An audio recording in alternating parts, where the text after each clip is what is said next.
Olha só, pessoal, vamos.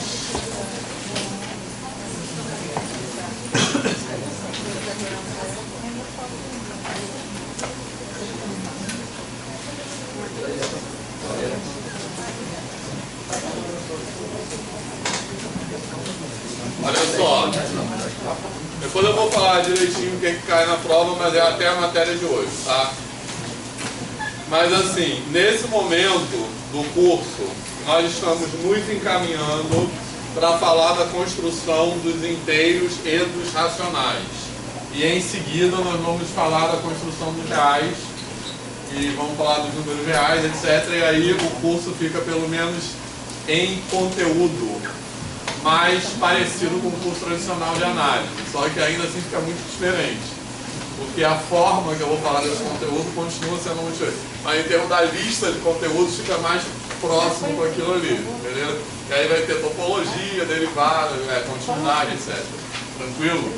Certo? Então nesse momento a gente está começando a se direcionar. A gente vai falar hoje de uma coisa bem diferente que a gente falou na semana passada, que era sobre infinito, porque a gente está começando a se direcionar para a construção de Z e de Q, tá certo? Beleza? Para começar esse direcionamento, para começar a nos encaminharmos em direção de falar de Z e de Q, a gente vai fazer uma discussão. A discussão que eu estou propondo hoje é uma discussão inspirada na matemática grega, tá certo?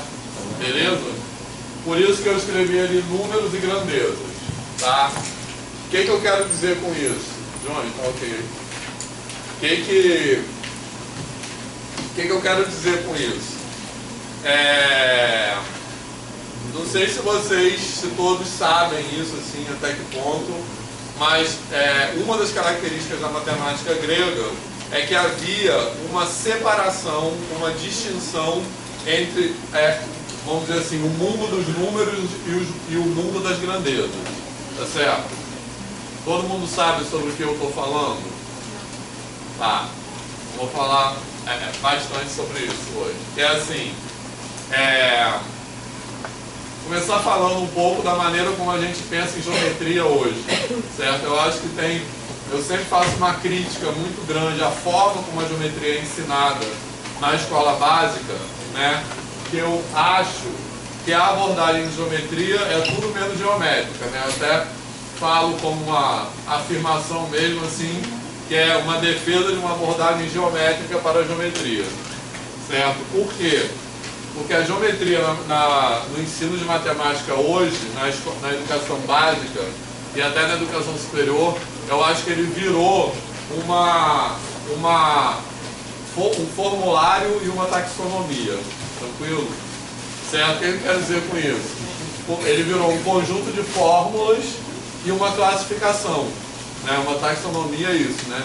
Então é assim, é você dizer o que é paralelogramo, o que é não sei o que lá, trapézio, retângulo, né? Pirâmide, reto, prisma, reto, retângulo, não sei o que, né? Virou um conjunto de nomes, tranquilo? E um conjunto de fórmulas.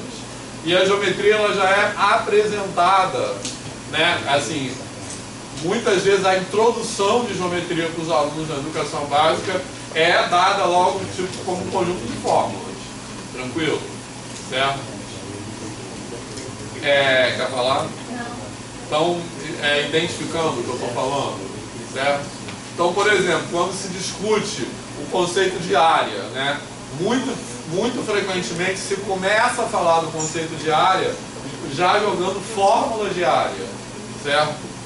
Essa discussão que já começa com fórmulas, ela exclui, por exemplo, uma exploração, né? Porque, por exemplo, para você discutir área, né, antes de chegar a fórmulas, a gente deveria se permitir que o aluno vivenciasse primeiro o que é área sem medidas e depois entender o que significa medida de área sem fórmulas. Beleza? Certo? Então seria primeiro uma geometria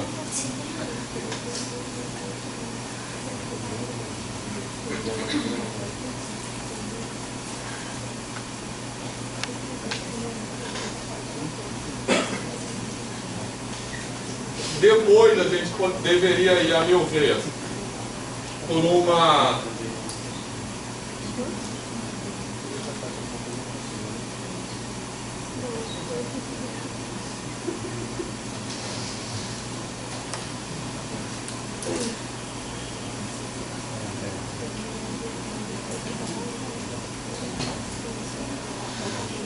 Certo? E só então começar com uma experiência de geometria que seja genuinamente geométrica, que é uma geometria sem números, ou seja, sem medir as coisas. Depois, passar por uma ideia do que significa medir e finalmente chegar nessa ideia do que significa medir, chegar numa ideia do que são as fórmulas que a gente tem para medir, por exemplo, perímetros e áreas. Tranquilo? Certo? Quando normalmente, muitas vezes, já se começa por aqui, já se começa jogando as fórmulas. Certo? Hã? Pois é, então mas nos anos, a partir do Fundamental 2, eu acho que é assim. Sim. Beleza? Concordam com isso ou não? Quem dá aula no Fundamental 2 ou no ensino médio, concordam que é muito assim? Já começa assim falando. O que é área? É lado ao quadrado. Certo? Beleza? Então eu acho que esse tipo de coisa, como a Karen está falando, eu acho que é importante a gente pensar nisso, porque a gente sempre fala dessa ruptura que existe entre o Fundamental 1 e o Fundamental 2. Né? E existe um discurso que é muito disseminado entre professores de matemática, que essa ruptura entre o Fundamental 1 e o Fundamental 2 se dá em grande medida porque no Fundamental 2 teria uma matemática mais fraca. E será que é verdade mesmo isso? Acho que a gente que dá aula de matemática no Fundamental 1, desculpa, falei errado. Tá, repetindo. Muitas vezes eu estou dizendo, a Karen falou que no Fundamental 1 a gente muitas vezes se começa dessa forma aqui, né? Aí eu estou falando que existe um discurso, existe uma ruptura reconhecida entre o Fundamental 1 e o Fundamental 2. Entre professores que ensinam matemática no Fundamental 2 e no ensino médio, existe um discurso que é disseminado e essa ruptura se dá entre o Fundamental 1 e o Fundamental 2 porque a matemática do Fundamental 1 é dada de uma forma mais fraca. Né? Os professores que dão aula no Fundamental 1 não dão uma matemática profunda e tal. Traca dão pra quem? Hã? Traca pra quem? Exatamente. Entendeu? Então a gente tem que pensar, será que é mesmo? Porque isso que eu estou falando não é um enfraquecimento da matemática, é um aprofundamento. Entendeu? Você começar jogando fórmula de área sem a pessoa entender o que é área, o que é medida, isso que é mais fraco, a meu ver. Entendeu? Talvez esse fraco seria mais lúdico, né? Eu acho então, que mas as pessoas às vezes não sabem pensar muito bem a diferença entre o lúdico e o que é enfraquecer o conhecimento matemático. Isso. Mas existe nessa cultura de ensino de matemática, existe uma associação, por exemplo, do lúdico com o enfraquecimento, que é exatamente aquilo que eu tenho falado de ensinar matemática de forma problematizada, né? Assim, e tem uma associação disso com o enfraquecimento da matemática, certo? Então isso é exatamente problematizar, é você, quando falar de fórmula, saber da onde vem essa fórmula, o que quer dizer uma fórmula. Tá tudo tranquilo? Certo? Então, o que seria essa geometria sem medidas? Uma geometria sem números? É você trabalhar, por exemplo, um conceito de área por meio de equivalência de áreas, certo? Sem falar de fórmulas de área. Tranquilo? Beleza? Então, trabalhar com figuras que têm áreas iguais às outras, recortando e colando, ou usando materiais como o tangram, por exemplo. Tá certo? Você construir ou figuras que têm áreas equivalentes, ou entender, por exemplo, que um triângulo tem metade da área de um retângulo, ou de um paralelogramo, sem falar isso por meio de fórmulas. Tá legal? Ao contrário, isso é um caminho para chegar nas fórmulas. Então isso seria uma geometria sem medidas. E essa geometria sem medidas, certo? É muito próxima da maneira como os gregos pensavam em geometria. Tá legal? E isso que eu quero retornar. Bom, depois o que é medida? No sentido de que? O que é medir uma grandeza geométrica? É estabelecer, a grosso modo, é comparar com uma unidade, tá legal? Ou seja, é estabelecer uma unidade e a medida expressa quantas vezes aquela unidade cabe dentro daquilo que se quer medir. Seja um comprimento, ou seja uma área, ou seja um volume, um ângulo, né? De ângulo tem umas outras sutilezas, mas enfim. Mas a gente pensar a princípio em comprimento, área e volume, três principais grandezas geométricas. Tranquilo? Beleza? Certo? E aí finalmente chegar nas fórmulas. No final da aula eu quero retornar a isso aqui. Tá legal? A gente vai falar várias coisas. Eu ia falar outra coisa e esqueci. Bom, então o que eu quero fazer hoje é uma discussão que é inspirada na matemática grega, tá? Por que ela é inspirada? Porque o que eu vou fazer hoje aqui não é uma reprodução da matemática grega, no sentido, por exemplo, para fazer uma reprodução da forma como da matemática grega, daquilo que os gregos, das práticas matemáticas gregas, a gente teria que pensar, por exemplo, de forma retórica, né? Certo? Que é como os gregos pensavam, sem usar fórmulas. A gente não vai fazer isso, não vai, ou seja, a gente não vai se colocar como nós estivéssemos na Grécia.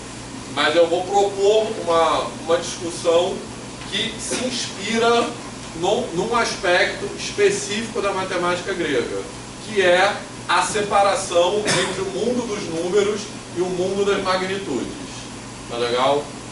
Beleza? Certo?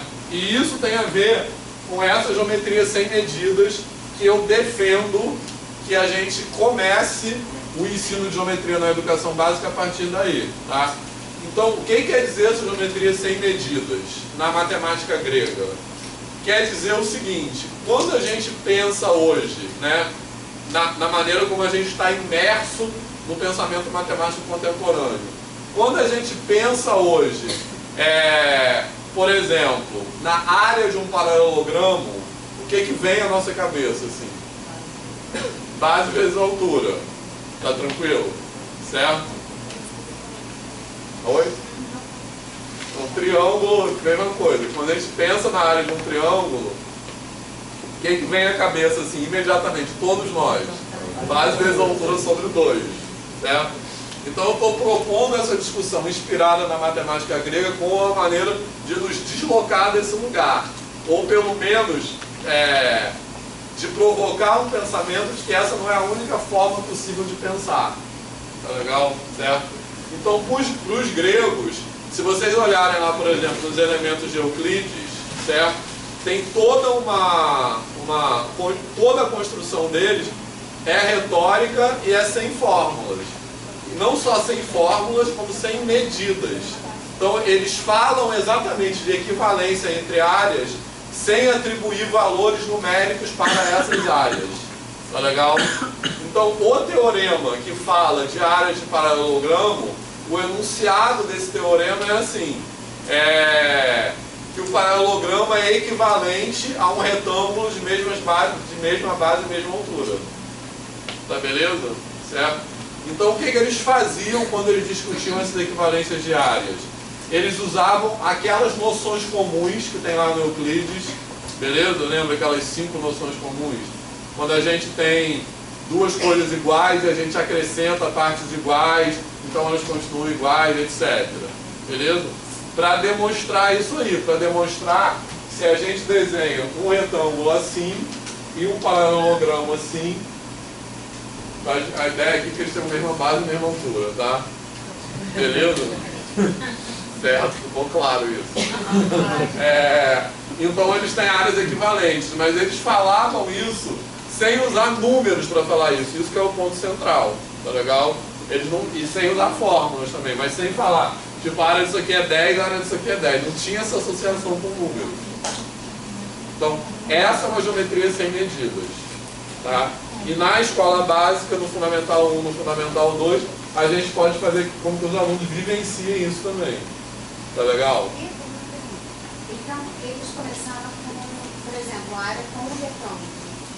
E aí estudavam um paralelogramo, porque na escola a gente faz contrário. Juiz paralelogramo. Aí tira aquele que você falou. E ele pegar a fórmula, não. A gente trabalha com o paralelogramo e vai destrinchando todas. Tira aquele tempo do retângulo, joga para o lado. Não, a ideia será... Mas isso é feito. Eu acho que nem sempre. Entendeu? Por exemplo, uma experiência que eu tenho que me faz pensar isso é que eu fui muitos anos de banca do CEDERJ, certo? E na banca do CEDERJ, para tutor do PVS, né, do Pré-Vestibular Social, tem uma pequena prova de aula, e um dos temas era a área, e era muito frequente os alunos sortearem área, e eles começavam a falar de área assim, listando fórmulas, né, tipo a área do retângulo é base vezes altura, o produto dos lados. Aí perguntar por que é o produto dos lados? E ninguém sabia responder. Não só, ninguém não, mas muitos não sabiam responder. E não só não sabiam responder, e esses eram muito pessoas assim, que eram alunos de licenciatura ou professores em exercício. Não só não sabiam responder, como não entendiam a pergunta. Tá legal? Então, por que para responder essa pergunta, né, fazendo esse percurso, por que a área do retângulo, por exemplo, tem essa fórmula, né, produto dos lados, certo? A gente tem que começar com o entendimento do que é medir áreas. Tá legal? Então, já vou até dar um pouco de spoiler. Estava evitando, porque não tem apagador. Não tem.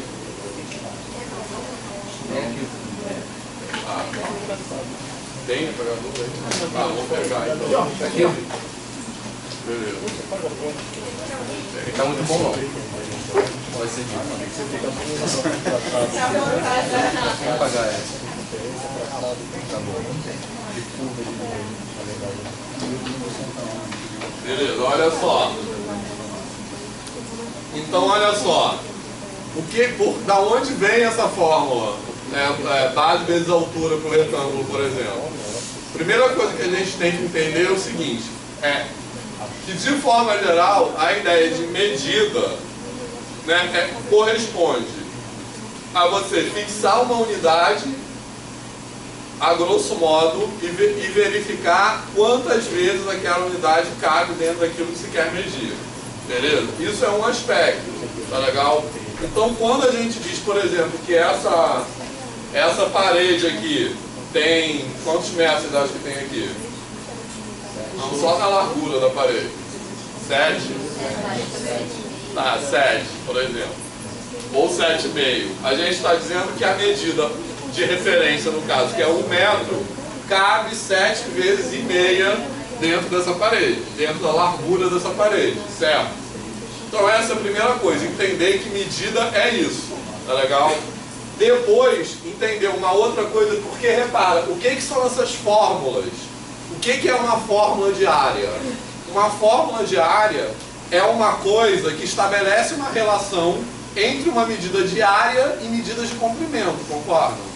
As fórmulas de área, por exemplo, lado ao quadrado, base vezes altura sobre 2, base menor vezes base maior, mais base maior vezes altura sobre 2. Todas essas fórmulas, né, elas expressam uma medida de área em função de medidas de comprimento, dos elementos lá, lados, altura, etc. Tranquilo? Certo? Mas, no fundamento dessa relação, essa relação é possível entre medidas de área e medidas de comprimento por causa de um fato elementar do qual muitas vezes eu acho que a gente não se dá conta, que é esse aqui.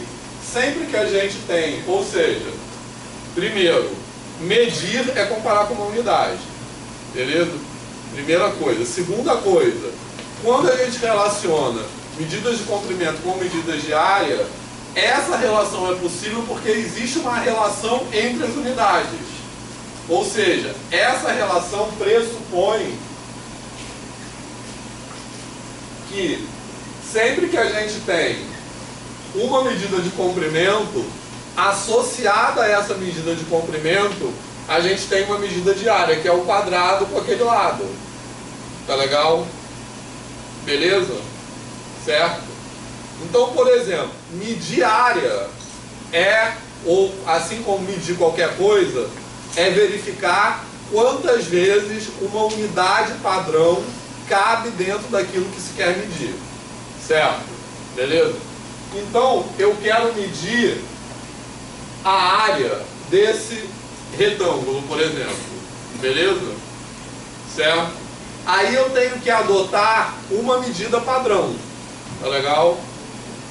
Certo? Essa medida padrão poderia ser um triângulo. Beleza? Certo? Aí o que eu faria? Eu pegaria esse triângulo e ladrigaria esse negócio aqui para ver quantas vezes esse triângulo cabe aqui dentro. Tá legal? E a medida de área desse retângulo em função dessa unidade é esse número de vezes. Tá certo? Beleza? Tá? Quer dizer, a medida de área não precisa ser um quadradinho, ela pode ser qualquer coisa. Tá legal? Agora, no caso particular de quando a gente está escrevendo fórmulas de área, ou seja, relacionando medidas de área com medidas de comprimento, certo? Essas fórmulas, elas se fundamentam numa relação dada a priori entre uma medida de comprimento e uma medida de área. Ou seja, a gente pode ter várias medidas de área, mas quando a gente fixa uma medida de comprimento, certo? Naturalmente associada àquela medida de comprimento quando a gente fixa uma unidade de comprimento, naturalmente associada àquela unidade de comprimento a uma unidade de área. Ela produz uma unidade de área, que é o quadradinho com aquele lado. Tá legal? Certo? Então, a gente vai ladrilhar esse retângulo aqui a partir dessa unidade de comprimento. Tá legal? Aí eu vou botar aqui assim, faz de conta que são iguais.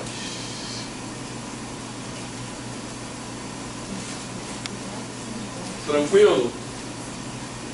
Certo? Então, quando eu digo que a área desse retângulo é o produto das medidas entre os lados, tá legal? Veja bem, o que essa fórmula expressa? Essa fórmula expressa a seguinte frase. Veja bem, se a medida de comprimento U cabe A vezes no lado de um retângulo e B vezes no segundo lado do retângulo, então o quadradinho de lado U cabe AB vezes naquele retângulo. É isso que eu estou dizendo. Tá legal? Certo? Então, aquela fórmula, essa fórmula aqui no caso, ela só existe e ela só faz sentido porque ela se sustenta nessa relação entre uma unidade de comprimento e uma unidade de área. Tá legal? E eu acho que muitas pessoas já tinham pensado nisso. Então, acho que muitas vezes isso não é colocado, essa discussão não é colocada na educação básica. Tem alguma justificativa mais explícita de por que a unidade de área ser em quadrado? Então, o que eu estou falando, não precisa ser um quadrado. Mas nesse caso aqui, como uma coisa mais... o quadrado ela fica mais fácil, né, operacionalmente. Mas mais do que isso, nesse caso aqui, essa fórmula, ela só tem essa cara por causa disso. Entendeu? De forma geral ela não precisa, mas para escrever essa fórmula ela precisa. Porque se eu for medir aquilo ali com um triângulo, não vai dar isso aqui. Vai dar, se for um triângulo retângulo isóide, por exemplo, vai dar o dobro. Que ele vai, então a fórmula seria outra. Entendeu? Beleza? Certo? Espera aí, rapidinho. Só essa pergunta da Cecília, que eu acho que é importante. Se a gente medisse, por exemplo, faz de conta que esse triângulo que eu desenhei aqui é metade desse quadrado. Tá legal? Se a gente medisse os lados desse retângulo com essa unidade U, beleza? E a área desse retângulo com essa unidade aqui, a fórmula não seria essa. Entendeu? A fórmula seria 2 vezes isso, concorda? Então a fórmula só é essa porque essa fórmula pressupõe uma certa relação entre unidade de comprimento e unidade de área, que é essa. Entendeu? Ou seja, a unidade de área não precisa ser um quadrado, mas para ter aquelas fórmulas que a gente estuda na educação básica, ela tem que ser. Entendeu? Eu queria saber se... Porque assim, pra gente é meio óbvio que... Óbvio é uma palavra forte, né? Mas que o quadrado facilita as coisas. Isso.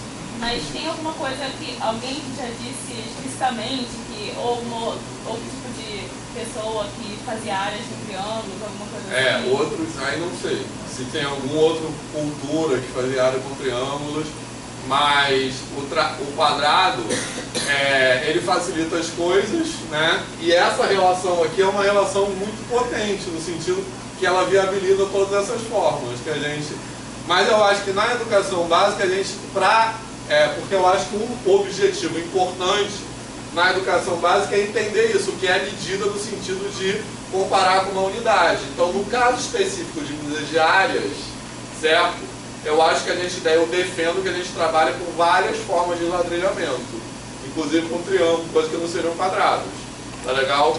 Para que o aluno possa entender essa relação como uma relação particular, como não seja a única relação possível, mas uma relação particular que é a relação que está no fundamento dessas fórmulas.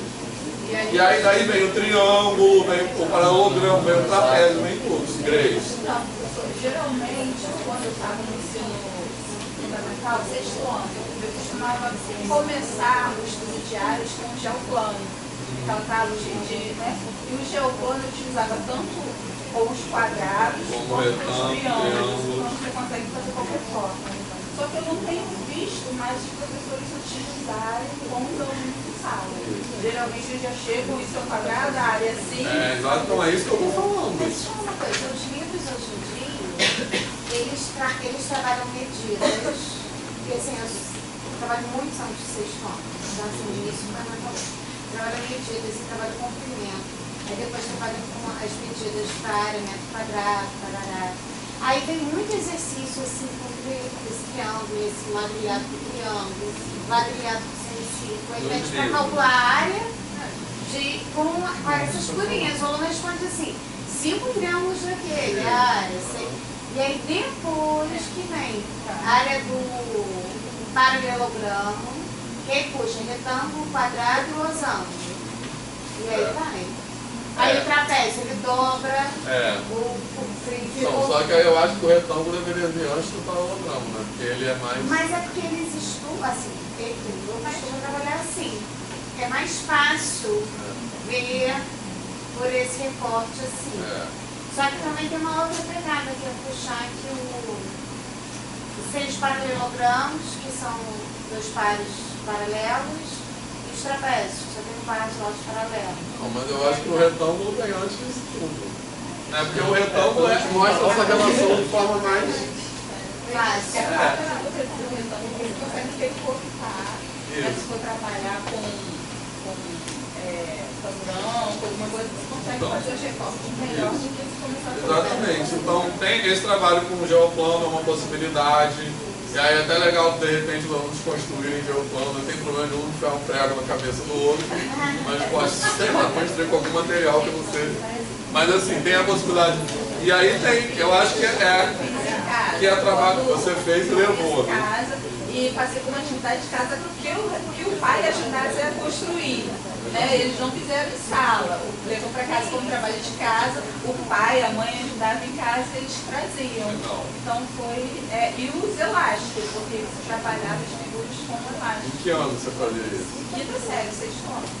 Tá, legal. Foi muito legal. Então, foi uma atividade matemática 360, então eles acabam com a perímetro. Sim, tem muito comum essa confusão de área com perímetro. A cabeça deles vem com a ideia de perímetro. Exatamente. Vou falar que perímetro é comprimento mais largura só. Então, aí tem várias possibilidades de materiais concretos para trabalhar nessa coisa antes de produzir os números. Tem o tangram, tem recortar e colar mesmo, ou papel milimetrado. eu faço com os alunos é construir o metro quadrado com o jornal, eles constroem, a gente faz estimativa primeiro para algumas áreas da escola e depois eles usam em grupos, né, aquele metro quadrado para medir uma determinada área.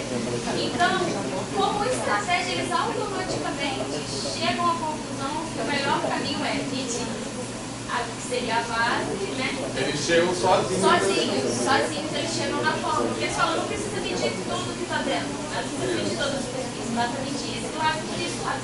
E eles vão posicionando o próprio metro quadrado que eles construíram. Então, aí eu só acho uma coisa, eu acho que a gente deve trabalhar com medidas que não seja só o metro, entendeu? Trabalhar com medidas, tipo assim, que o metro é uma medida padronizada, porque...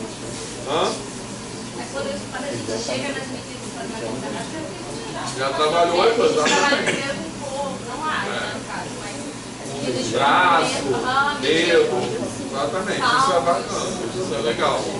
Então... teve até uma consideração interessante do professor, que ele falou que ele pedia para os alunos, né, dava uma fita e pedia para medir. E aí o aluno chegou e falou assim, professor, mas por que eu medir o Pedro? Porque o Pedro é mais alto que a fita. Aí ele falou assim, ó, então faz o seguinte, vai lá e vê quantos palmos seus mede o Pedro. Aí o aluno completou lá, então, eu acho que uma coisa importante nisso que a Vanessa falou, uma coisa bem geral, que eu acho que a gente tem muitas vezes uma abordagem em sala de aula, quando o aluno fala uma coisa desse tipo, muitas vezes a postura do professor de matemática manda o aluno calar a boca. Não tem nada a ver isso não, entendeu? E esse exemplo como a gente pode explorar a coisa a partir do que o aluno fala. Que é sempre bater nessa tecla aí, aqui, entendeu?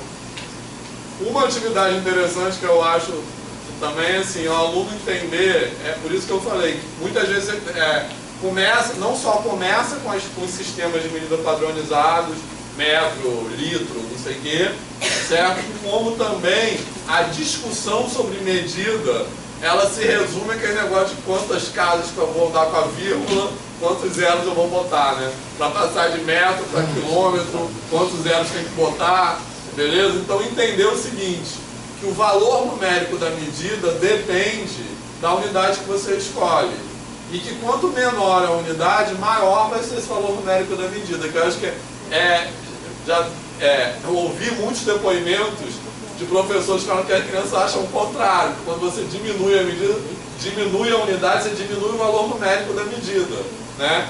Então mostrar isso, essa relação entre a unidade e o valor da medida. Uma atividade que eu acho bacana, por exemplo, de fazer é assim, mandar os alunos medirem a sala ou a quadra, sei lá, alguma coisa assim, com, sei lá, um pedaço de madeira, assim, qualquer uma coisa assim. Depois, mandar medir com palito de fósforo, certo? E aí, trabalhar a ideia de que para medir com o palito de fósforo, ele não precisa ir lá e botar o palito de fósforo. Se ele já mediu com um pedaço de madeira, ele pode medir o pedaço de madeira em relação ao palito de fósforo e aí ele vai ter a medida. Aí trabalhar essa ideia de conversão de unidades sem ser dessa maneira burocrática de quantas vírgulas e quantos zeros. Entendeu? Beleza? Alguém tem alguma experiência disso? Eu na própria física, uma vez, estava na unidade de medidas, e aí eu pedi para uma turma de 9º ano medir a distância da portaria da escola até a quadra. E cada grupo tinha uma unidade de medida. E aí para poder comparar, né? E aí um era tampa de caneta, o outro era um estojo, o outro era um menino que era pequenininho, né? E aí, assim, a ideia era fazer essa comparação. Isso no 9º ano? 9º ano. Então era ciência. Aqui na escola que eu tinha física, química... já tinha no 9º ano. Tinha.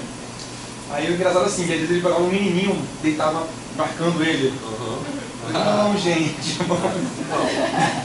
pode ter outra estratégia. Exatamente, vamos pensar em outras estratégias. E aí, eles tinham que comparar cada grupo. Eles fazem, agora o menino que tá tudo sujo já, né? Não, aqui acabou a camisa dele, aqui mais o pé. Aí marcavam. Aí no final do dia todo sujo ele. Não quero ver a parte que tá pegando. Era pra medir a distância da portaria da escola até a quadra, que era no final. Mas no final foi legal, foi bacana. Eu fiz uma experiência bem parecida com a dele, mas foi com uma turma de 6º ano. E eles não tinham a mínima noção de medida de comprimento.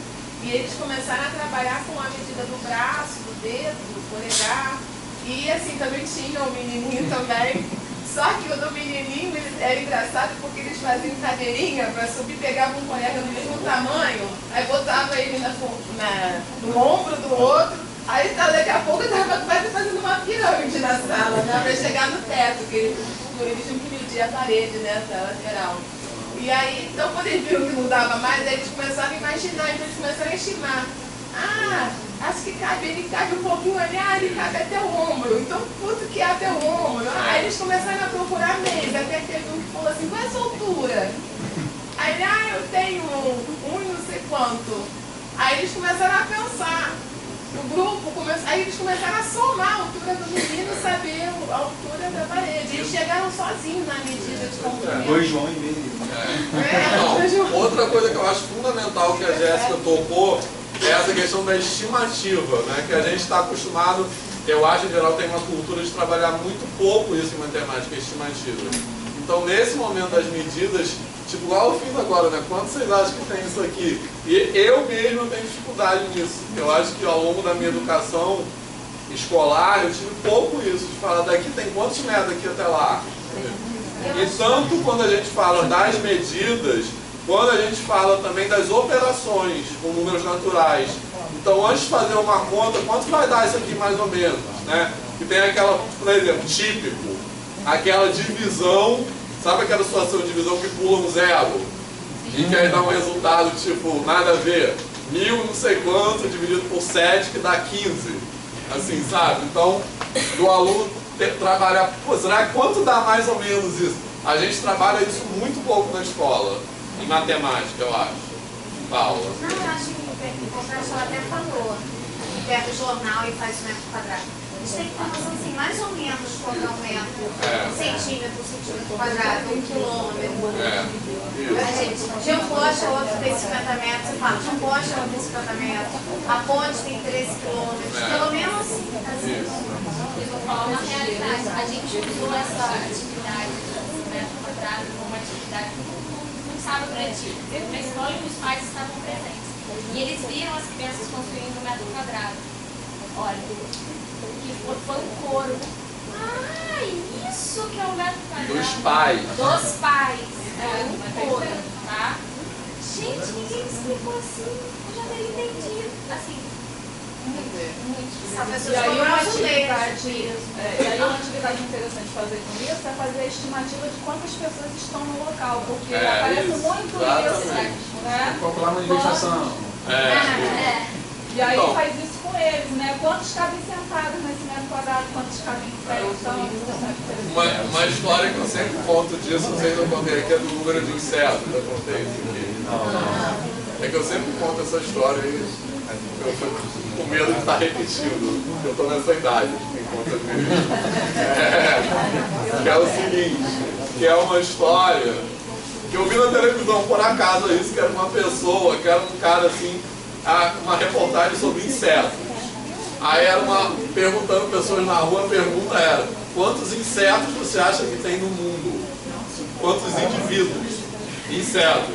E as pessoas respondiam assim, 1000. 1 milhão, máximo 1 milhão. Que dá lá em casa. Hã? É só a luz que dá no... Exatamente. Então essa é a ideia de ordem de grandeza, né? Que é uma ideia que não tem. E na verdade a estimativa é assim, tem 7 bilhões de pessoas, seres humanos. A estimativa é tipo, não sei de mas é tipo 100 milhões de insetos para cada ser humano. É uma coisa assim, entendeu? Não sei quantos milhões para cada ser humano. Então é 10 elevado a sei lá o que, entendeu? E as pessoas têm 1000, 1 milhão, é um número grande, assim, entendeu? Essa coisa assim, de ter a experiência, assim, desde o professor que relatou dessa atividade, né, de medir a vida do aluno, ele relatou que ele, em algum dia, ele deu carona para a moça que trabalha na casa dele, né? E aí ele parou no posto para abastecer. E aí ela olhou para ele e falou assim, seu Carlos, esse número existe? É o preço da gasolina. Porque tinha 3 casas decimais? Porque ela está acostumada com o preço do mercado, né? R$1,32 até 2 casas. E aí ele falou que explicou. E realmente sim, não faz parte, né, da realidade, né? Então ela falou assim, fiquei na dúvida se esse número existe, esse número existe. Pois é, tá vendo? Mas enfim, olha só. Então, como eu estava voltando aqui ao que eu estava falando, eu quero propor hoje uma discussão que eu nem comecei a falar, que eu tinha planejado para falar com ele, que é o seguinte, que é se inspirar nessa geometria grega, sobre a qual eu vou falar um pouco mais, que tem uma separação entre números e grandezas, certo? Para a gente fazer um exercício de pensar na matemática contemporânea de uma outra forma.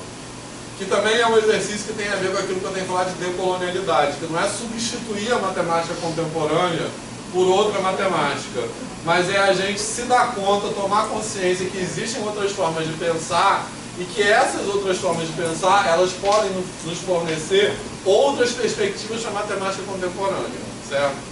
Então, essa separação entre números e magnitudes presente na matemática grega, ela pode nos deslocar a forma como a gente pensa em geometria, né, para isso aqui que eu estou falando, uma geometria sem números, etc.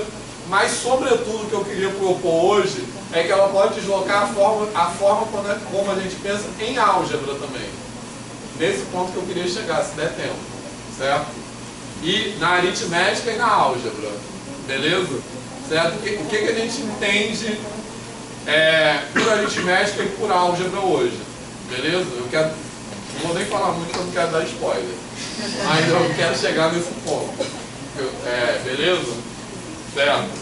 Então, para isso, só lembrando também aquilo que a gente falou já no começo do curso, que é uma diferença conceitual entre contagem e medida, né? A gente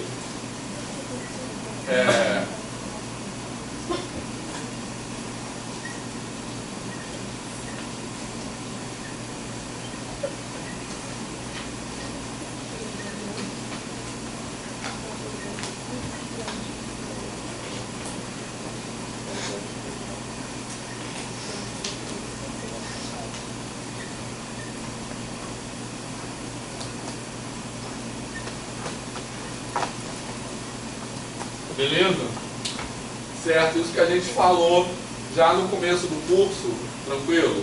Que uma possível maneira da gente estruturar as ideias presentes na matemática contemporânea sobre o conceito abstrato de número é pensar nesse conceito a partir de 2 ideias básicas que são contagem e medida. Tranquilo? Certo? E qual é a diferença entre essas ideias? A diferença fundamental entre as ideias de contagem e medida, certo? Que levam, que podem sustentar o conceito contemporâneo de número, beleza? A diferença fundamental é que quando a gente fala em contagem, a gente está pensando que tanto contagem como medida tem a ver com comparar alguma coisa com uma unidade, beleza? A diferença é que no caso, quando a gente fala de problemas de contagem, a gente está pensando que a gente não pode dividir a unidade, a gente não pode subdividir a unidade, tranquilo? Beleza? Então, isso nos dá, por exemplo, uma unidade padrão que é o 1, certo? Beleza? Embora pudesse contar de 2 em 2, mas tem uma unidade menor possível, que é o 1. A gente não pode subdividir além disso. E quando a gente fala de contagem, a gente entende que a gente pode subdividir indefinidamente. Uma consequência disso é que a gente não tem uma unidade privilegiada, porque qualquer unidade eu posso pegar, dividir em 2, dividir em 3, assim por diante. Então não tem uma unidade a priori. Concorda? Beleza? Então, como a gente já falou aqui também, quando a gente tem 2 conjuntos com a mesma quantidade de elementos e a gente olha esses conjuntos do ponto de vista da contagem, ao mesmo tempo que eu posso dizer que eles têm a mesma quantidade de elementos, eu já digo que essa quantidade é 3. Tranquilo? Enquanto, quando eu tenho 2 segmentos com a mesma medida, eu sou capaz de dizer, certo, que eles são congruentes, mas eu não posso dizer a priori qual é a medida deles. a menos que eu fixe uma unidade, certo? Ou seja, dizer que eles são congruentes significa dizer que se eu medir ambos com a mesma unidade, então essas medidas terão o mesmo valor. Tranquilo? Mas eu não posso bater o olho neles e falar aqui tem 5, né? Ou raiz de 2, ou pi. Dependendo da unidade que eu escolho, eles podem medir qualquer coisa diferente da contagem. Tá legal? Beleza? Certo? Bom, e o que é que nós fazemos na matemática contemporânea? Quando a gente fala sobre problemas de medida na matemática contemporânea, a gente quase sempre pensa em medidas numéricas, certo? A gente pensa em comparar com uma unidade e ver quantas vezes aquela unidade cabe. Tranquilo? Certo? Então, a gente, por meio desse processo, nós unificamos tudo isso aqui, certo? Com base num conceito que é fundamental na matemática contemporânea, que é o conceito de número. Ou seja, a gente expressa tanto contagem como medida por meio de números.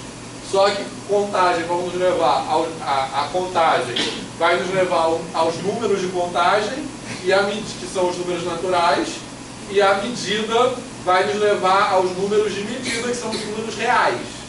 Né? São os números racionais, se nós considerarmos apenas o caso comensurável, e são os números reais, se nós considerarmos o caso geral, que inclui a incomensurabilidade, sobre a qual nós vamos falar hoje, se der tempo.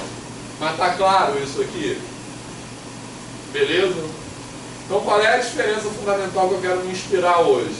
Na matemática grega, havia uma separação que não é presente na nossa matemática entre os números e as grandezas.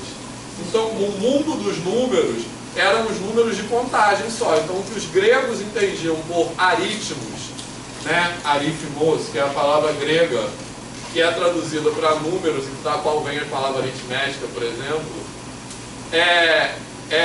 números de contagem só. Né? Na verdade, a definição da matemática grega para número é assim, que tinha unidade, certo? E um número é uma reunião de unidades, basicamente.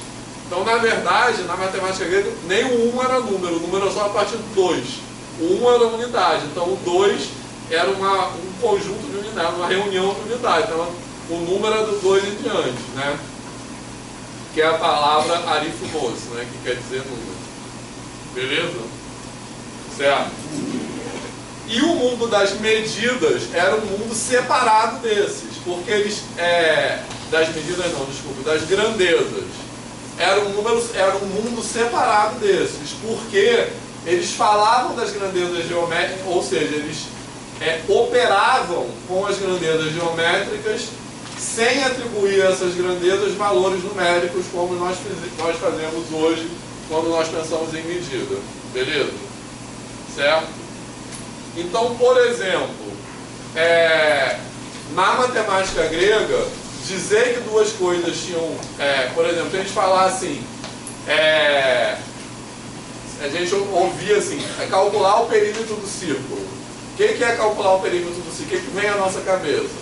O perímetro do círculo é 2πr, né? Ou se o raio é 3, o perímetro vai ser 6π, por exemplo. Certo? Para os gregos, calcular o perímetro de uma coisa era fazer uma construção geométrica na qual você retificasse aquela coisa. Ou seja, você encontrar um segmento que tem o mesmo perímetro daquela coisa. Beleza? E os problemas de área eram expressos por meio do que se chamava, já devem ter ouvido essa palavra, que é quadratura. Tá legal? O que é um problema de quadratura na matemática grega?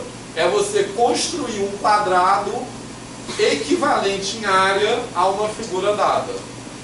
Tá legal? Sabia disso? Não. Mas já ouviram a palavra quadratura? Certo? Construir um quadrado com equivalente em área a uma figura dada. Certo? Beleza? Então, os problemas de área na matemática grega era isso. certo? E quando eu digo construir, é construir mesmo com régua e compasso, certo? Que eram as ferramentas euclidianas, né? Beleza? Tranquilo? Então é você ter, por exemplo, um retângulo, certo? E você pensar na área daquele retângulo era construir um quadrado que tem a mesma área que aquele retângulo. Certo? É uma área dada, concorda? Então você fazer a quadratura de alguma coisa era achar um quadrado, e eu digo achar, construir geometricamente. Não é achar um quadrado e você falar assim, ah, esse triângulo tem, sei lá, 2 por 3, beleza? Então o quadrado vai ter raiz de 6 de lá, não é isso, entendeu? É construir mesmo. O cara que eles não tinham um padrão, sempre comparavam uma coisa que tivesse lá. Exatamente, tinha um padrão. Comparava uma coisa com comparava duas coisas. Em cada caso, né? Em cada caso. Cada situação a gente tinha uma medida. Exatamente. Tinha uma medida. Definisse aquilo. Não tinham. Isso que ele falou é importante, não tinha um padrão geral. Em cada caso eles faziam lá uma coisa, beleza? E essa comparação não era expressa por um número. Entendeu? Era construir um quadrado e ponto. Não tinha preocupação de que eu vou agora achar qual é o número que expressa aquilo ali. Tá claro? Tem até, por exemplo, o famoso problema da quadratura do círculo. O que é a quadratura do círculo? Que é um daqueles 3 famosos problemas que eram impossíveis com régua e compasso, né? Que é você achar um quadrado, né, com a mesma área de um círculo dado, beleza? Esse problema é impossível com régua e compasso, né? Hoje você demonstra que não existe nenhuma construção usando apenas régua e compasso que permita construir um quadrado com a mesma área de um círculo dado, né? São 3 problemas clássicos que são impossíveis, que é a duplicação do cubo, a quadratura do círculo e a trisseção do ângulo, né? Que são impossíveis com régua e compasso, beleza? E hoje a gente demonstra isso algebricamente.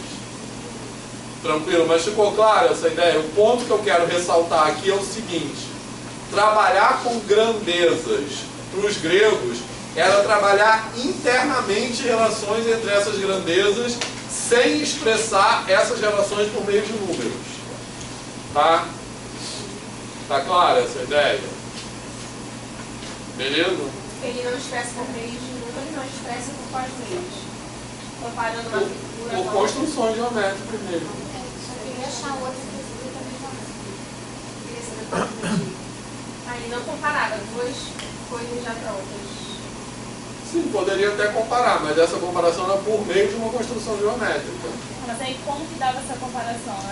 Porque aí a gente fala que o quadrado tem área 10, o quadrado do área é 100, sei lá. Não, tem área igual, maior ou menor, ou entendeu? Mas não.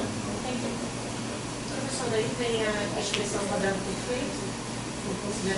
Tem, a expressão então a expressão quadrado perfeito na verdade ela vem do fato de quando a gente fala elevar ao quadrado, certo? Essa ideia de elevar ao quadrado vem da construção geométrica grega, que era construir o quadrado mesmo.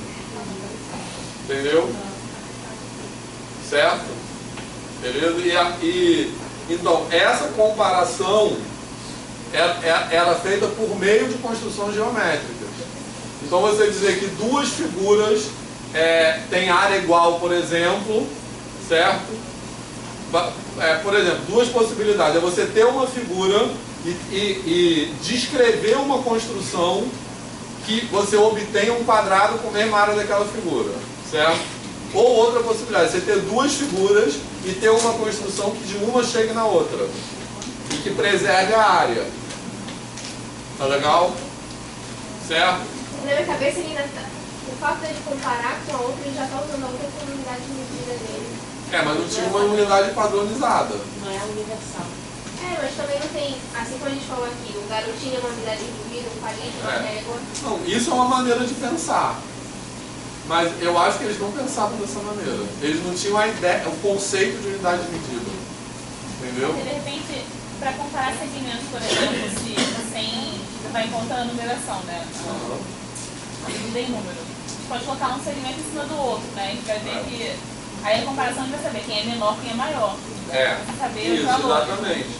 Porque eu acho que pode ser a mesma coisa, de repente. Tem a ver com o que o Marcos falou. Quando a gente fala de unidade medida, né, tipo assim, porque é difícil a gente pegar uma ideia que a gente tem e transportar essa ideia para outra cultura matemática, digamos assim.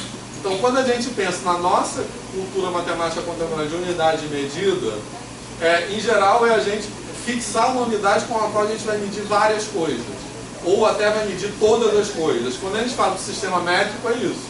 A gente está fixando um sistema de medidas que a gente vai medir tudo. A gente vai ter aquilo como padrão para medir as coisas, certo? Na matemática grega, cada problema era um problema, entendeu? Então não tinha muito essa ideia de unidade de medida. Se a gente entender isso como como o estabelecimento de uma unidade, é uma possibilidade, mas a gente está olhando a matemática grega com os nossos olhos, porque não tinha essa questão de unidade, entendeu? Eles queriam comparar esse quadrado com esse retângulo. Pedro, é interessante observar que a régua e compasso dos gregos, que hoje a gente está acostumado com uma régua não graduada, milimetrada, não graduada dos gregos, porque eles achavam que uma régua graduada, por exemplo, eu acho que até o Arquimedes ele faz a trissecção do ângulo pelo processo que ele chamava de neusis. A neusis não era um processo considerado assim puro, né? Seria só régua e compasso, porque a neusis utilizava uma régua graduada. Então para eles era uma régua sem graduação nenhuma, então só com a régua e o compasso. Eles achavam assim que eram os métodos mais... Aí vem a questão da filosofia platônica e tal. Sim, os métodos mais legítimos, né? E é importante entender também que os axiomas gregos, os postulados, na verdade, eram formulados de maneira relacionada com esses instrumentos euclidianos, né? Qual é a ideia da régua? Você prolongar uma reta finita, né? Porque chamar reta finita é um que a gente chama hoje de segmento, né? Então é prolongar uma reta finita indefinidamente. E compasso era transportar um comprimento para outro lugar. Beleza? Certo? E nessa ideia de comparação de áreas, acho que é interessante também perceber que uma coisa que tinha um papel fundamental nessa ideia de comparação de áreas era o Teorema de Pitágoras, que obviamente não era o Teorema de Pitágoras, né? Para os gregos a gente chamava esse Teorema de Pitágoras, certo? Então aquilo que a gente chama hoje de Teorema de Pitágoras, que certamente não é de Pitágoras, primeiro porque não se sabe nem se Pitágoras existiu, mas certamente não é da escola pitagórica, porque a escola pitagórica trabalhava... Eu falei isso outro dia lá na Faculdade de Educação, todo mundo, nossa...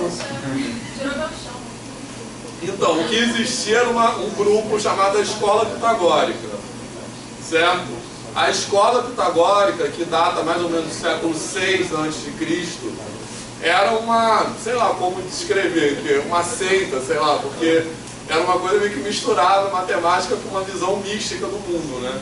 E que basicamente o que eles estudavam eram configurações numéricas, tá legal? Então, falava aquela coisa de números quadrados, mas eram tipo uns pontinhos assim, né? Eram configurações numéricas. Então você pegar pontinhos formando um triângulo, tinha números triangulares, números quadrados, números perfeitos, e eles ficavam estudando relações entre esses números, beleza? Não estudavam geometria no sentido euclidiano da palavra, beleza? Mas aquilo que a gente chama hoje de Teorema de Pitágoras, originalmente na geometria grega, esse era um teorema que falava de áreas e não de comprimentos, né? A gente entende hoje o Teorema de Pitágoras como um teorema que fala de relações métricas de comprimento, certo? Ou seja, a gente entende aquilo como a medida da hipotenusa de um triângulo retângulo elevado ao quadrado é igual à soma, certo? Mas para os gregos, elevar ao quadrado, que nunca é um quadrado, mas certo? Para os gregos, elevar ao quadrado era elevar ao quadrado mesmo. Ou seja, você ter um segmento e elevar o quadrado a partir daquele segmento. Então era construir um quadrado com base naquele segmento. Então, o que o Teorema de Pitágoras fala na geometria grega é que a área desse quadrado, beleza? Então não existia, por exemplo, na geometria grega a possibilidade de pensar na base, ou na hipotenusa desse triângulo retângulo, numericamente elevado ao quadrado, porque não existia elevar um número ao quadrado, era geometricamente. Então, o que o Teorema de Pitágoras falava é que a área desse quadrado é igual à soma da área desses dois quadrados. Beleza? Certo? Por quê? Porque não existia, não fazia sentido você falar na medida desse lado ao quadrado, porque não existia a medida desse lado. Entendeu? Era a área, e não é a área como número, é a área como figura. Certo? Então, esse quadrado é igual a soma desse com esse. É isso que o Teorema de Pitágoras falava, que não era o Teorema de Pitágoras. Esse teorema que falava, tá legal? E isso aqui era, sobretudo, um instrumento para problemas de quadratura. Porque ele era utilizado quando você tinha dois quadrados e queria construir um quadrado com área equivalente a esses dois. Isso tudo com recompasso. A demonstração disso aqui era com recompasso. Decompor isso aí, colar um negócio dentro do outro e ver. Essas demonstrações tem, é fácil de achar, né? Tem vários lugares. Tem aquela com água, né? Mas a demonstração que eles faziam era essa, você tipo, decompor isso aqui e fazendo por teoremas de congruência e semelhança, né? Basicamente colocando uma coisa dentro da outra. Esse negócio aí tem tipo um quebra-cabeça, né? Que tem os dois quadrados que formam um quadrado da hipotenusa. Isso, tem como montar, acho que no site da, acho que CDME da UFRGS, não sei esse nome. Tem um software. Então isso botar na internet é fácil de achar, isso aí. Beleza? Inclusive tem uma coisa interessante que você está dizendo sobre os gregos não fazerem associação entre medidas de segmento ou de superfície a números. Que isso tem a ver com o que a gente aprende da crise dos incomensuráveis, voltando ao assunto passado, de que isso vem em alguns livros didáticos, de que eles não aceitavam o fato de raiz de 2 ser um número. O que chega a ser absurdo porque eles nem associariam raiz de 2 à medida da diagonal. Isso aí. Ou seja, essa crise nem houve. Exatamente. Então isso que a história da matemática mais recente fala, que essa crise ela resulta de um olhar anacrônico. Tá certo? Isso quer dizer que é você olhar a matemática grega, isso nem não era uma crise. Certo? Esse ponto que o Adriano falou é um ponto que não vai continuar amanhã isso aí. Vai dar tempo de acabar isso hoje, beleza? Ou seja, a matéria da prova até amanhã. A gente vai conversar sobre isso. Mas essa matéria é super legal, vocês vão querer que ela faça. Olha só, que é o seguinte, os gregos, eles lidavam com, tipo assim, a gente entende essa coisa de medida que resulta nos números reais como uma comparação entre grandezas. Tá legal? Certo? Os gregos tinham uma abordagem matematicamente rigorosa para a comparação entre grandezas. Mas eles não expressavam essa comparação por meio de números. Beleza? Certo? Tá? Então, esse olhar anacrônico é o olhar que vê essa formulação, essa construção matemática grega como uma deficiência da matemática grega. Tipo assim, eles não interpretavam essas relações entre grandezas como números, porque a matemática deles era deficiente em relação à nossa. Beleza? Certo? Então, essa visão anacrônica, que é uma visão de deficiência, que inventa essa crise. Se a gente olhar internamente a matemática grega a partir dos seus próprios paradigmas, como o Adriano falou, essa crise nem faz sentido. E não tem nenhuma evidência documental, historiográfica, de que tenha havido uma crise. Ou seja, nenhum historiador lá, nenhum filósofo, contemporâneo lá dos gregos se refere a essa questão da incomensurabilidade como uma crise. Beleza? Se você olhar dos documentos históricos, essa referência ao problema da incomensurabilidade na matemática grega como uma crise começa na época do Iluminismo. Certo? Essas são as primeiras referências, na qual se precisava construir uma narrativa histórica idealizada da Europa como berço da civilização, né? Que é uma narrativa falsa. Então, parte dessa narrativa era idealizar a civilização grega, né? Então, essa crise da matemática grega faz parte dessa narrativa histórica heróica sobre a matemática grega, que fundamenta a versão, a narrativa histórica da Europa como berço cultural da humanidade. Beleza? É isso. Mas a gente vai chegar lá nos incomensuráveis, né? A gente vai ver que os gregos eles tinham uma construção formal para a ideia de proporção, né? Que é a comparação entre grandezas. Beleza? Eles só não entendiam uma proporção como um número. Tá legal? Certo? E aí, algum comentário? Estou viajando muito ou vocês estão tranquilos? O que, Flávio? Ah, tá. Hoje foi a outra live. Acho que é pra completar a semana passada, você ainda tá malado daqui. Semana passada foi light. Psicológico. Então hoje tá light. Gente, eu vou falar sinceramente uma parada. Pra mim isso é mais difícil que a aula passada. Nossa. Eu acho essas ideias mais viagens. Hã? Não, mas tá tranquilo? Tá. Então eu quero chegar numa discussão sobre a nossa aritmética e a nossa álgebra contemporânea. Tá? Então,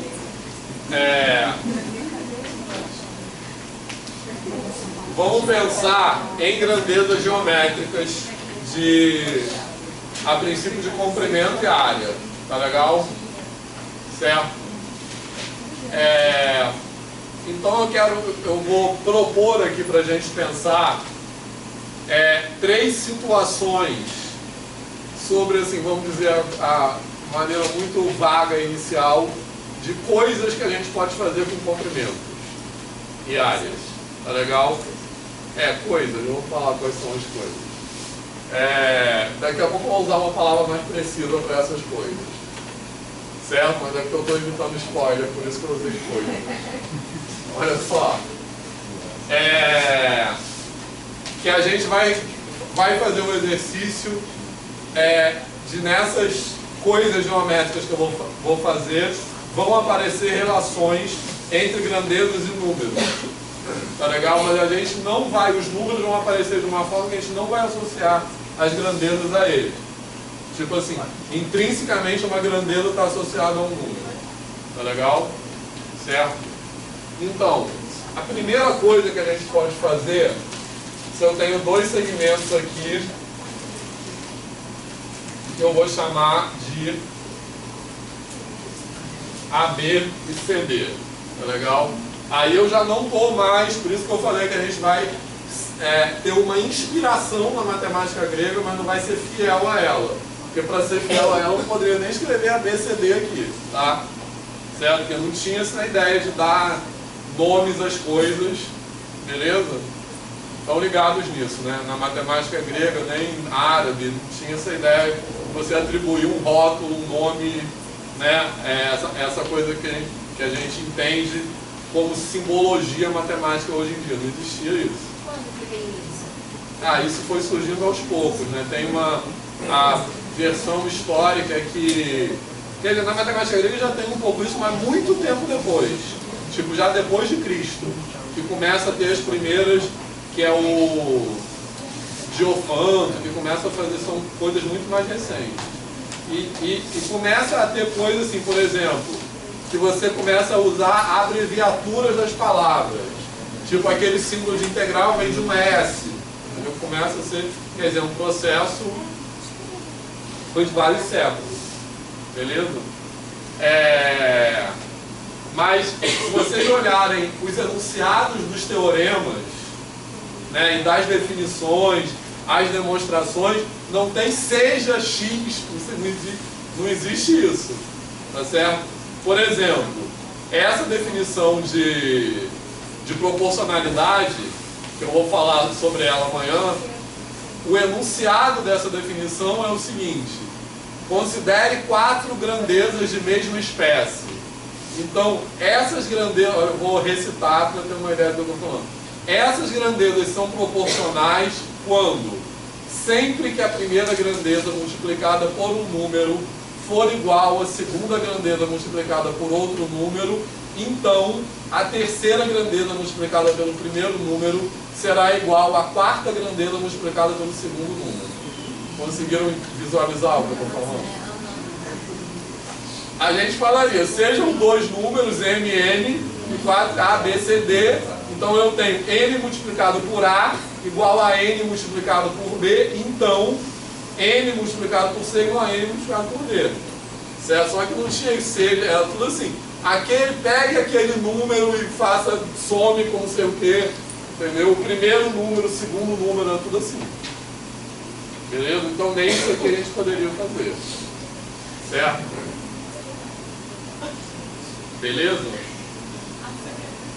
Tranquilo? Então, eu quero propor... Eu quero propor com esse segmento 3 coisas que a gente pode fazer com ele. A primeira coisa é justapor, certo? Justapor é, como o nome está dizendo, colocar um do lado do outro, beleza? E eu estou pensando isso como construção com régua e compasso, tá legal? Beleza? Não estou pensando... O exercício é não atribuir... Os números vão aparecer aqui, mas não atribuir um número que esse AB é identificado com um número, entendeu? Então a primeira coisa é justapor, que é uma construção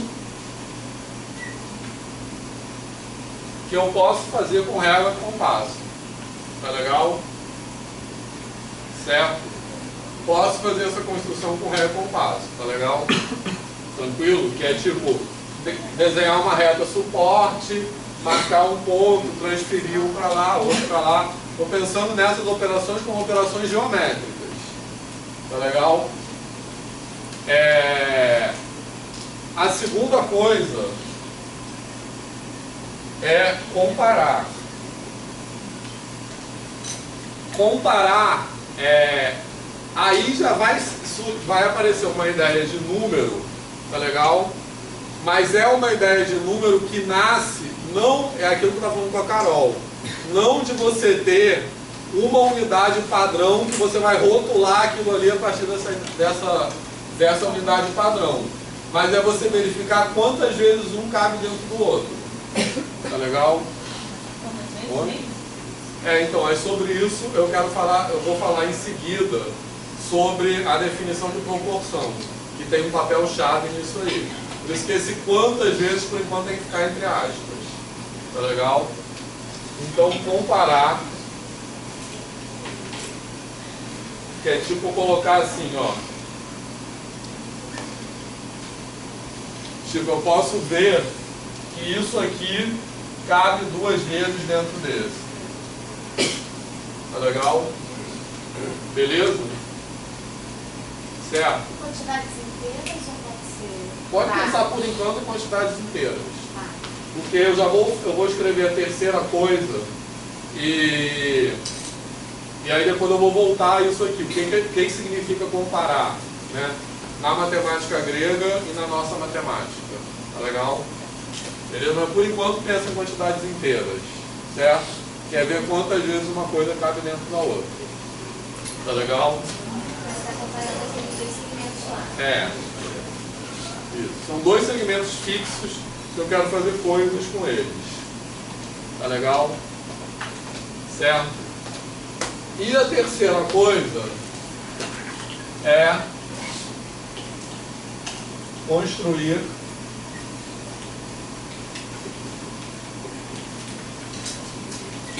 um retângulo.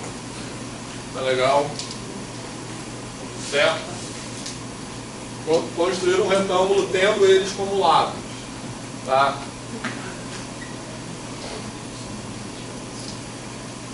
Beleza? Esse retângulo aí eu construí tendo o segmento AB como um dos lados e o segmento CD como o outro lado. Tá legal? Certo? Tranquilo? Deixa eu pensar agora o que eu vou fazer para o tempo.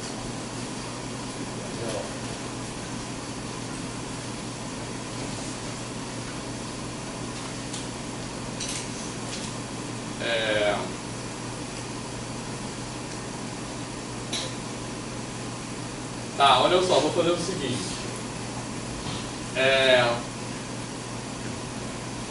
Vou trazer logo isso que eu estou falando para a nossa matemática contemporânea. Tá? E amanhã eu vou falar dessa definição, de proporção na matemática grega, que aí já vai levar os incomensuráveis, essa definição de proporção. Tá legal?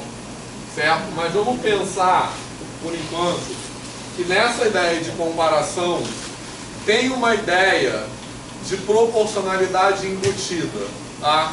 No seguinte sentido, a proporcionalidade nos permite dizer, por exemplo, eu desenho um caso bem bobo aqui, tá legal? Bem elementar, que eu estou falando que esse segmento cabe 2 vezes dentro desse, concorda? Tá legal? Beleza? O que é proporcionalidade? Proporcionalidade é dizer que eu posso ter, né, um outro segmento aqui, um outro par de segmentos de tamanho muito diferente desse, concorda? Beleza? Mas dizer que eles estão na mesma proporção significa essencialmente dizer que esse segmento cabe dentro desse tantas vezes quanto o outro cabe dentro do outro. Beleza? Certo? Tranquilo? Tá? Então, vamos pensar nessa ideia de proporcionalidade, que ela vai ser importante, que eu quero falar agora. Os gregos tinham uma teoria de proporcionalidade, certo? E eles tinham uma definição para dizer quando duas coisas eram proporcionais. E essa definição de proporcionalidade é a definição que também estabelece de forma rigorosa a ideia de comensurabilidade e incomensurabilidade. Tá legal? Certo? Então eu vou voltar a falar disso amanhã. Mas por enquanto, guardem isso aqui pensando nisso de uma forma intuitiva mesmo, como verificar quantas vezes uma coisa cabe dentro da outra. Tá legal? Tá certo? Beleza?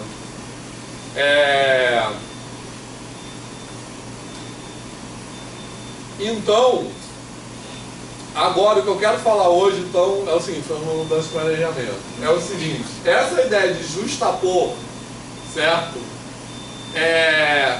Se a gente trouxer agora essas operações geométricas, agora essa palavra que eu quero usar é operações geométricas, por isso que eu falei coisas, porque o que eu quero chegar na ideia é relacionar isso com a ideia que a gente tem de operação na matemática contemporânea. Então, se a gente relacionar essa ideia de justapor, por exemplo, com uma ideia de operação no sentido aritmético da palavra, vocês associam isso aqui com que operação? Adição. Beleza? Tranquilo? A gente associa isso aqui com uma ideia de adição. Tá legal? Agora vamos... Isso aqui é muito... É claro isso, tá? Isso aí, justapor geometricamente tem a ver com uma ideia aritmética de somar. Tá legal? Beleza? E a gente poderia ter uma ideia de subtração também. Colocando um dentro do outro e ver o que falta para chegar no outro. Seria uma ideia de subtração. Agora, se a gente olhar para essa ideia aqui e comparar, certo? O verbo comparar, nesse sentido que eu estou colocando aqui, ele remete vocês a princípio a que operação? Divisão. Divisão. Alguém falou multiplicação? Você falou, Rodrigo. Não falou não? Então, na verdade é as duas coisas. Tranquilo? Certo? Exatamente, depende do lado que você está vendo. Certo? Porque isso aqui é uma situação que envolve ideias multiplicativas e de divisão ao mesmo tempo. Tranquilo? Tá legal? Então, isso, eu quero chamar a atenção com isso, é o seguinte.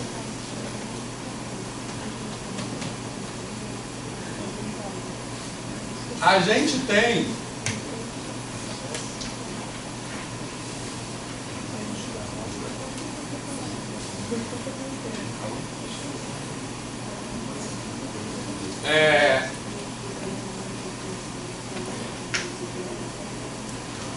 se a gente pensar nisso aqui como uma ideia, vamos pensar, por exemplo, uma ideia de divisão, tá legal? Essa situação aqui de comparação, beleza? Ela está associada, que é como o Marcos falou, depende de que lado a gente vai, tá legal? Certo? Então, essa ideia, se a gente pensar nisso aqui a partir de uma ideia multiplicativa, tranquilo? E essa coisa de depender de que lado a gente vai, é assim, quais são os dados do problema, da onde a gente parte e onde a gente quer chegar. Tá legal? Certo? Então, se a gente pensar isso aqui de um ponto de vista multiplicativo, o que a gente pode pensar? A gente pode pensar que a gente tem um segmento AB, certo? Que são os dados do problema, um segmento AB e um número de vezes. Tá legal? Certo? E eu quero construir, então esse segmento AB é uma grandeza. Tá legal? Beleza? E eu vou dar um número de vezes.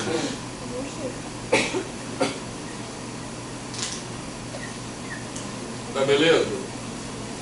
Certo? Então, isso aqui são os dados. Tranquilo? E o que eu quero como resultado dessa construção,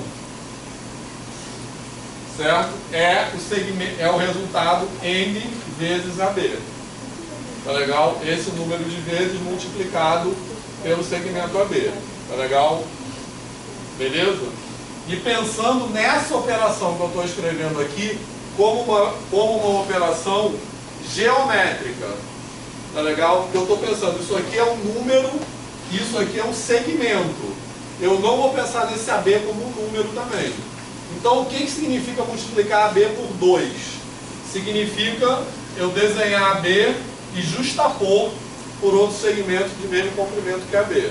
Tranquilo? Certo? O que significa multiplicar AB por 5 meios, por exemplo? O que significa? Isso, dividir ao meio, certo? E aí você pode pensar que você divide ao meio e justapõe 5 vezes aquele meio.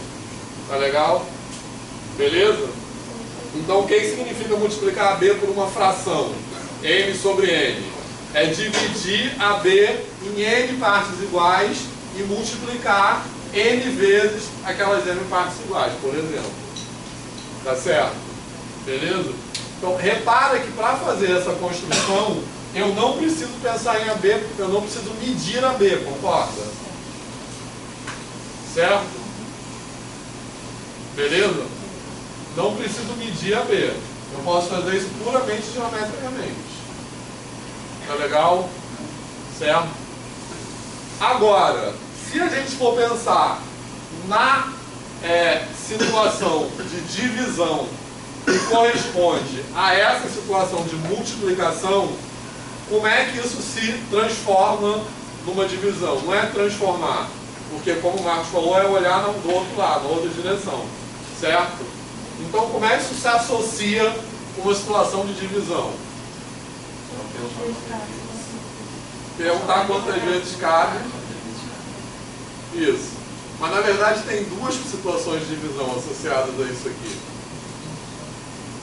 Quais são as perguntas possíveis que a gente pode... Quais são os dados possíveis e as perguntas possíveis que a gente pode fazer? Quantas vezes... Mas nessa pergunta, quantas vezes cabe? Posso apagar do lado de lá? Vamos guardando isso aqui, porque depois eu quero voltar a isso aqui, tá? Nessa pergunta...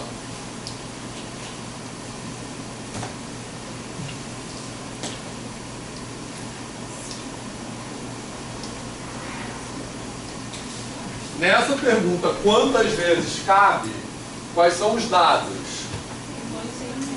Os dois segmentos, certo? Tem 3 personagens nessa história, que são os dois segmentos e o número de vezes. Um cabe dentro do outro, concorda? Aqui, na situação multiplicativa, os dados são um segmento e o número de vezes, eu cheguei no outro segmento. Na situação de divisão que vocês falaram, né, os dados são os dois segmentos e a pergunta é o número de vezes. Tá legal? Não tem outra situação de divisão, não? Um segmento e o número de vezes, para saber qual é o tamanho do outro segmento? Qual é o tamanho do outro segmento. Então, nesse, quais são os dados? É o segmento todo e o número de vezes.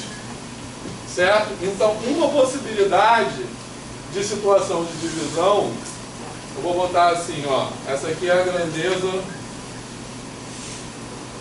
que seria tipo assim, a parte. Tá legal? E aqui a grandeza todo. Tranquilo? Certo? Beleza? Esses nomes todo e parte nem são muito bons, porque eu posso ter uma situação na qual o todo é menor do que a parte. Porque isso está contemplando, por exemplo, eu multiplicar isso aqui por meio, entendeu? Então eu teria o resultado menor do que a parte. Mas eu só estou chamando isso aqui de uma maneira provisória de identificar. Tá legal? Beleza? Então, as situações de divisão correspondentes a essas aqui são, primeiro, eu tenho uma situação onde eu dou a grandeza todo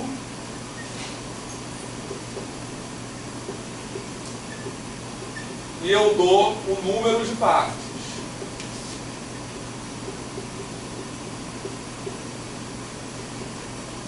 Certo? Beleza? E aí o resultado é o quê? A grandeza parte, concorda? Eu dou o todo e dou o número de partes. E aí eu pergunto, certo? Se eu pegar aquele todo e dividir nesse número de partes, qual é a grandeza resultado? Tá legal?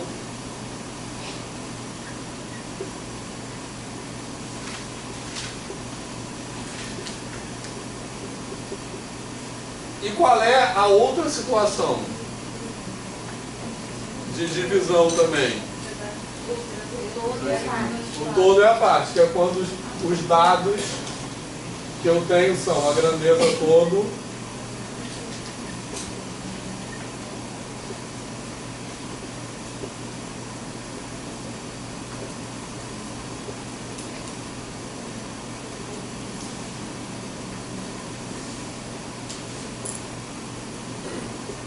e o resultado é o que aqui? O número de partes.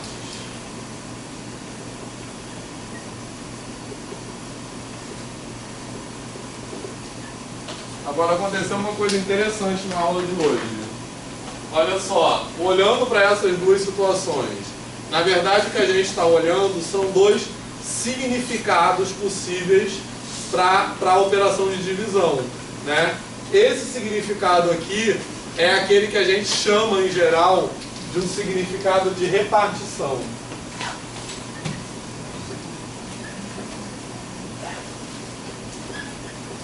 Significado de repartição é quando a gente dá um todo e um número de partes e pergunta o tamanho de cada parte, certo?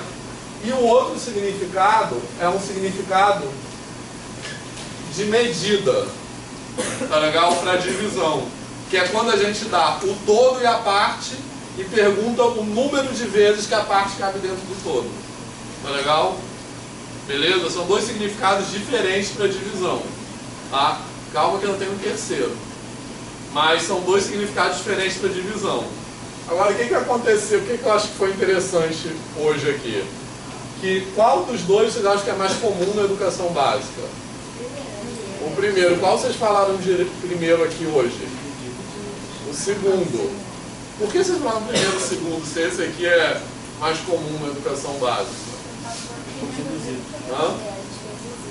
Vocês foram induzidos, exatamente. Então esse é o ponto que eu quero falar. Eu acho que essa maneira de pensar produz um deslocamento, entendeu? Vocês foram induzidos de que a gente foi pensando a partir dessas referências da matemática grega. Então o que aconteceu aqui hoje, sem querer, que eu não previ obviamente que ia acontecer, eu acho que exemplifica isso que a gente, esse exercício que eu estou propondo. Não é que a gente vai substituir a nossa matemática pela matemática grega, mas pensar do ponto de vista de outras práticas matemáticas pode nos ajudar a produzir outras opções, outras formas de pensar.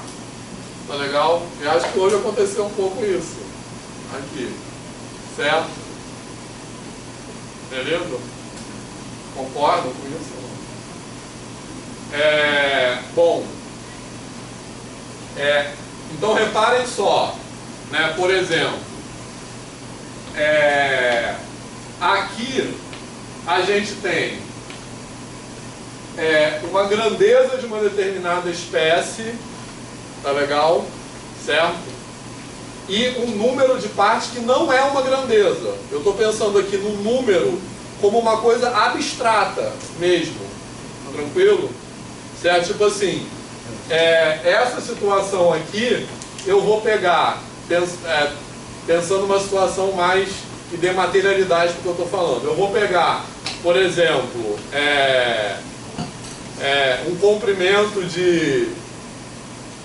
Não, outro exemplo mais básico. Eu vou pegar um saquinho com 30 balas e dividir por 5 crianças, certo? E vou perguntar quantas balas cada criança recebe. Repara que esse 5, ele não é uma grandeza da mesma espécie da bala. Eu estou dividindo balas por 5 e obtendo balas, tá? Certo? Aqui eu estou perguntando, eu tenho um saquinho com 30 balas e eu quero dividir esse saquinho em saquinhos que caibam 6 balas em cada um. Eu vou perguntar quantas crianças eu posso contemplar com esses saquinhos. Tá legal? Então repara, por isso que eu estou falando que aqui o número é um número abstrato. Beleza? É uma contagem de alguma coisa. Tá legal? E a grandeza, e as grandezas são grandezas que têm uma existência, por exemplo, geométrica, que não estão sendo contadas nem medidas. Estão sendo comparadas umas com as outras. Tá legal? Ou seja, para fazer essas operações, certo? Eu não preciso atribuir valores numéricos a essas grandezas intrinsecamente, embora os números apareçam como resultado das comparações. Tá beleza? Certo?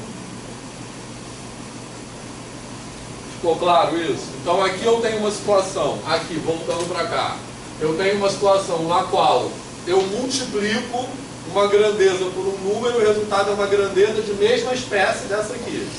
O que quer dizer de mesma espécie? Eu multiplico, por exemplo, 2 metros por 5 e eu obtenho como resultado 10 metros. Então o resultado, se eu multipliquei metro, o resultado é metro. Se eu multipliquei bala, o resultado é bala. Tá legal?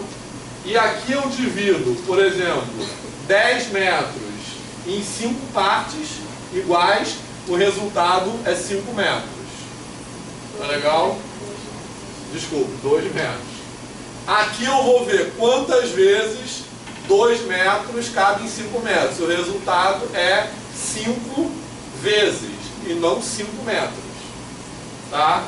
Beleza? Então, essas situações que eu estou lidando são situações nas quais envolvem grandezas geométricas e números abstratos. Tá? Certo? Agora, por que vocês acham que eu escrevi naquelas 3 situações lá a terceira situação? Alguma pergunta sobre isso aqui? Qual foi a terceira situação que eu escrevi lá? Construir um retângulo. Quem construir um retângulo tem a ver com isso? Construir um retângulo é uma situação que, se a gente pensar na nossa aritmética contemporânea, a gente associa com que operação?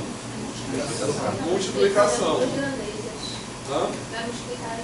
Vou multiplicar as duas grandezas. Certo? Então, o que eu quero comparar, na verdade, é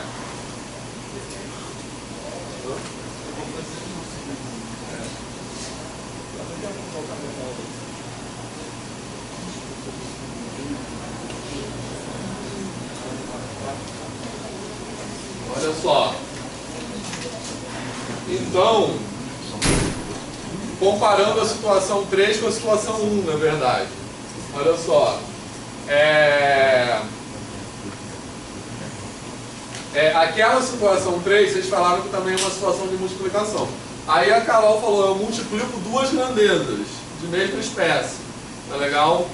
Certo? Aí o que eu obtenho é o quê? É um número, aquele quadrado, aquele retângulo. Não, é uma grandeza também, só que é uma grandeza de outra espécie. Tá legal? Então, isso é o que a gente chama, isso aqui eu vou chamar de um significado que a gente chama de interior para multiplicação e um resultado que eu chamo de exterior, no qual eu multiplico duas grandezas, ou seja, os dados são duas grandezas e o resultado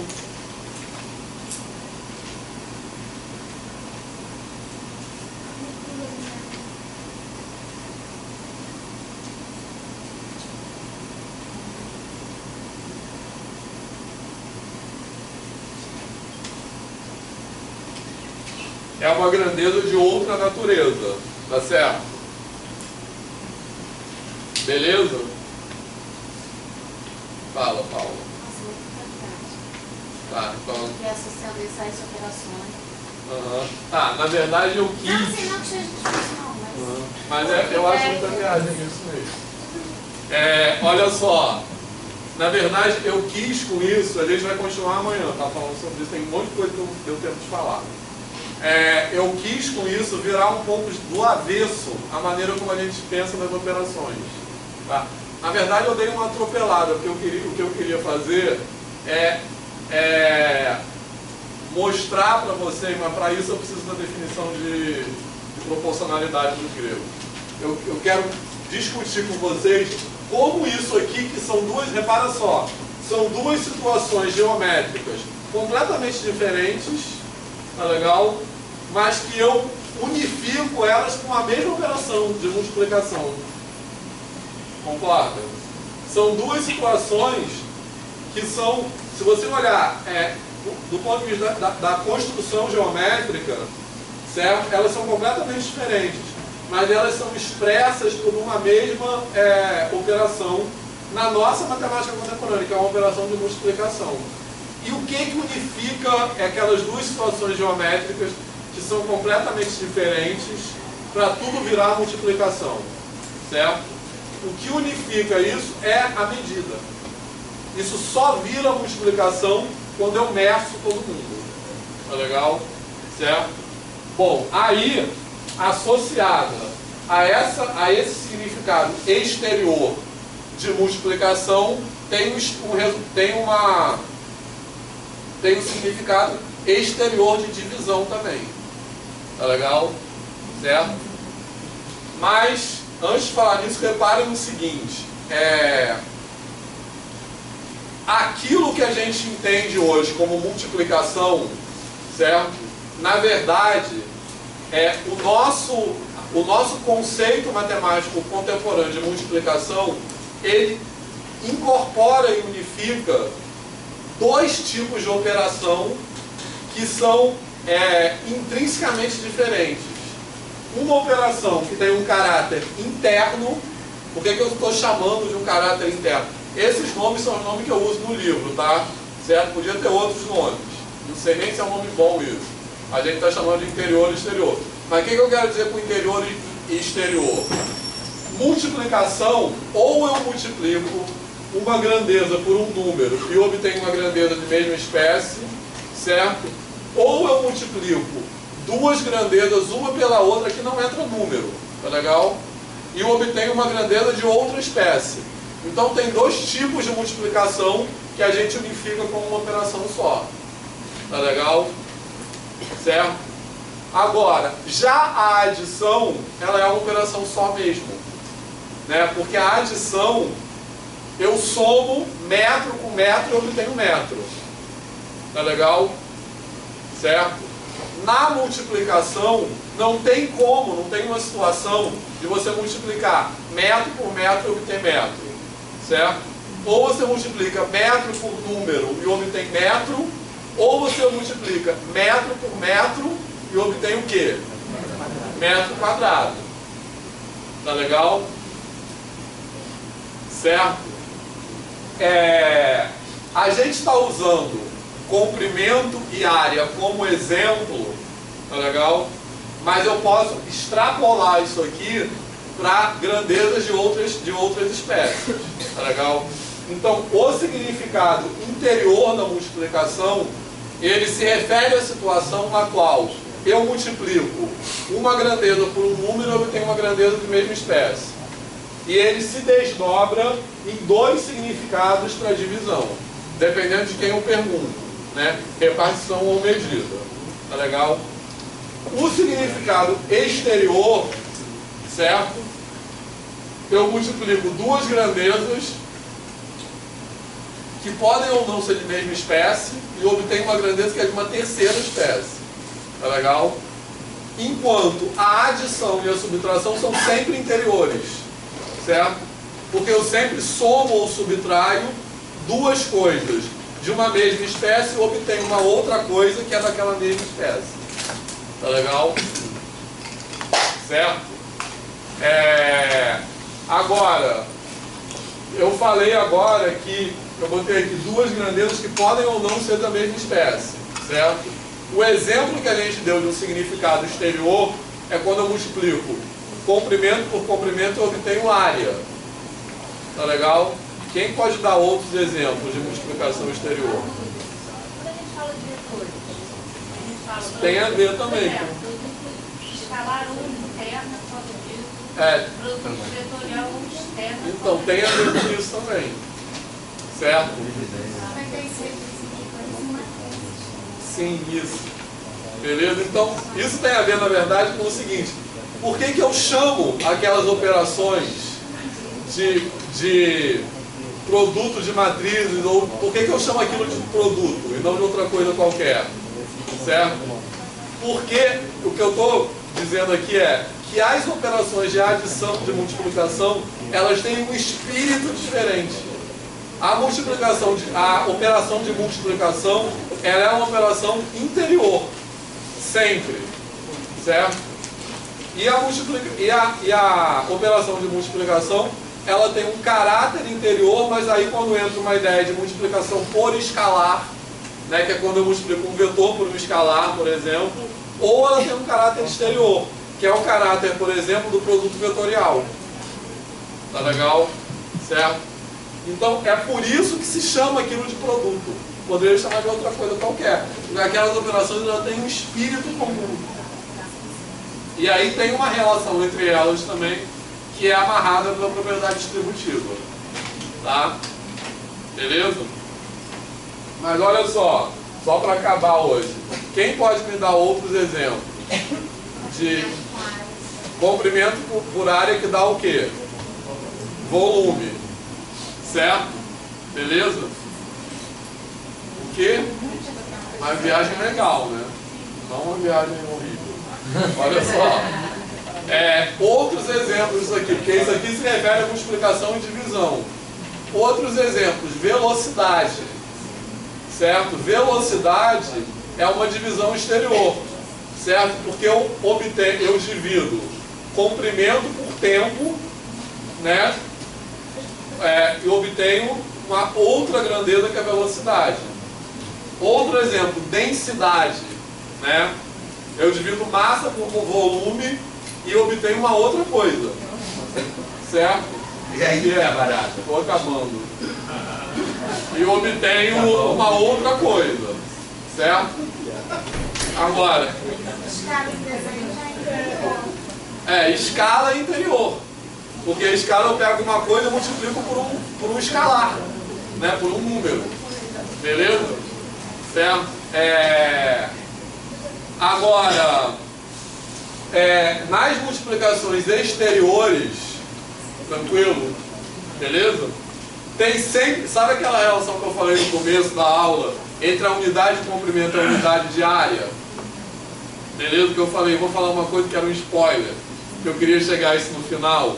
É porque sempre que a gente tem uma multiplicação exterior, a gente inventa uma unidade para o resultado a partir das unidades dos fatores, né, digamos assim, das coisas que estão operando. Então, por exemplo, o que é metro por segundo?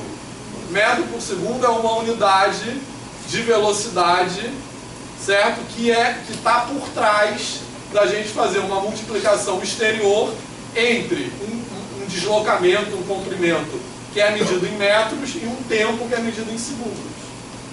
Beleza? Assim como metro quadrado vem de uma multiplicação exterior de comprimento medido em metro e comprimento medido em metro. Tá legal?